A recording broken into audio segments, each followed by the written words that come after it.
যে নতুন নিযুক্তিৰ ল'ৰা ছোৱালীয়ে যদি ইমান দেৰি কৈ দিওঁ তাতো পোষ্ট ল'ব নেকি নহয় নতুন নিযুক্তিৰ তালিকা 10 অক্টোবৰৰ পিছত ওলাব খালি হৈ থকা পোষ্টসমূহ আমি এডভাৰটাইজ কৰিম কোনোবাই যদি পোৱা নাই হতাশ হ'ব নালাগে আৰু নৱেম্বৰ ডিসেম্বৰ জানুৱাৰীৰ ভিতৰত এডিআৰিৰ নতুন এডভাৰটাইজমেন্টটো আমি যাতে দিব পাৰো অৰ্থাৎ আমি আমাৰ যুৱক যুৱতী সকলৰ মাজত কিন্তু বছৰটোৰ শেষৰ ফালে আমি আকৌ নতুন অসম পুলিচত খালি হৈ থকা পোষ্টসমূহ আমি এডভাৰটাইজ কৰিম কোনোবাই যদি পোৱা নাই হতাশ হ'ব নালাগে দৌৰৰ প্ৰেক্টিছ অব্যাহত ৰাখিব লাগে চতুৰ্থ বৰ্গৰ পৰীক্ষাৰ বাবে এতিয়া এটা অৰেল টেষ্ট হ'ব এই অৰেল টেষ্ট আমি জুন মাহত অনুষ্ঠিত কৰিম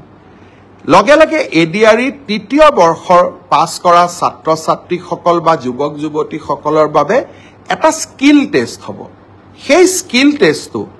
আমি অহা জুন মাহত আমি আৰম্ভ কৰিম আমাৰ লক্ষ্য হৈছে যাতে এডিআৰিৰ নিযুক্তিও আমি 10 অক্টোবৰত দিব পাৰো মে মাহৰ প্ৰথম সপ্তাহত পোষ্ট গ্ৰেজুৱেট আৰু গ্ৰেজুৱেট টিচাৰ যি 9075টা পদৰ গ্ৰেজুৱেট টিচাৰৰ নিযুক্তি পৰীক্ষা হৈছিল তাৰ ফলাফল সেবাই ঘোষণা কৰিব এতিয়া কোনোবাই মোক কৈছে মামা কাট অফ নম্বৰ বহুত হল কাট অফ নম্বৰটো চৰকাৰে নিয়ন্ত্ৰণ নকৰে যদি 3000 পোষ্ট থাকে আমি দুজন কৰি বা তিনিজন কৰি উত্তীৰ্ণ প্ৰাৰ্থীক মাতো 3000 পূৰণ 2 3000 পূৰণ 3 9000 মেৰিট মতে 9000 নম্বৰটো আহি যোৱাৰ লগে লগে 9000 নম্বৰ